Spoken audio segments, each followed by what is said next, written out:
খুচরো ব্যবসায় এফডিআই মূল্যবৃদ্ধি সহ একাধিক ইস্যুতে 20 ও 21 ফেব্রুয়ারি টানা 48 ঘণ্টা শিল্প ধর্মঘটের ডাক দিয়েছে কেন্দ্রীয় শ্রমিক সংগঠনগুলি।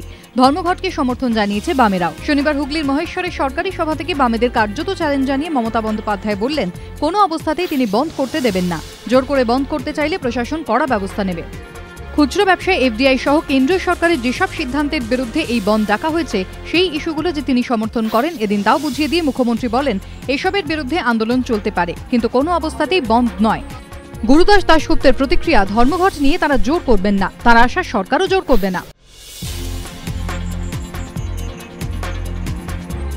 সিঙ্গুরের মামলা এখন সুপ্রিম কোর্টের বিচারাধীন। রায় কোন পক্ষে যাবে তা বলবে ভবিষ্যতেই। তবে মুখ্যমন্ত্রীর বিশ্বাস, জয় হবে কৃষকদেরই। শনিবার সিঙ্গুর থেকে কিছুটা দূরে হুগলির মহেশ্বরপুরে এক সভায় মুখ্যমন্ত্রী বলেন, তিনি কথা দিলে কথা রাখেন, রায়ের জন্য অপেক্ষা করছেন।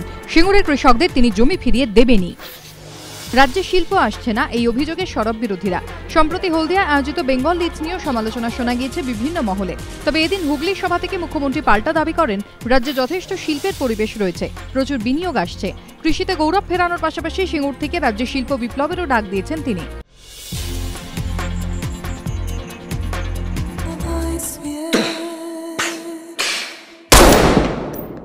অবশেষে বিতর্কে ইতি, সমাধানের পথে বিশ্বরূপম জট।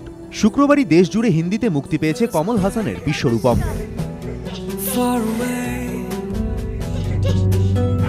কিন্তু দেশজোড়া স্বস্তিকে অনেকটাই ম্লান করে দিয়েছে নায়কের নিজের রাজ্যে ছবি মুক্তি ঘিরে জটিলতা।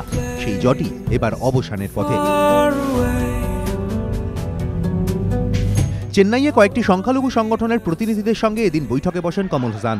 দীর্ঘ 5 ঘন্টার ম্যারাথন এই বৈঠকের শেষে ছবি থেকে 7টি বিতর্কিত দৃশ্য বাদ দিতে রাজি হন কমল হাসান।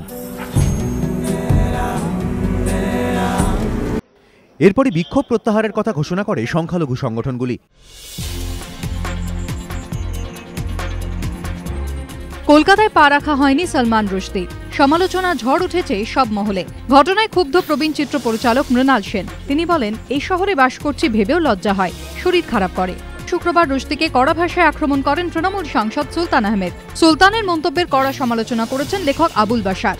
তার দাবি, রুশদিকে না আসতে দেওয়ার সিদ্ধান্ত রাজনৈতিক উদ্দেশ্য প্রণোদিত।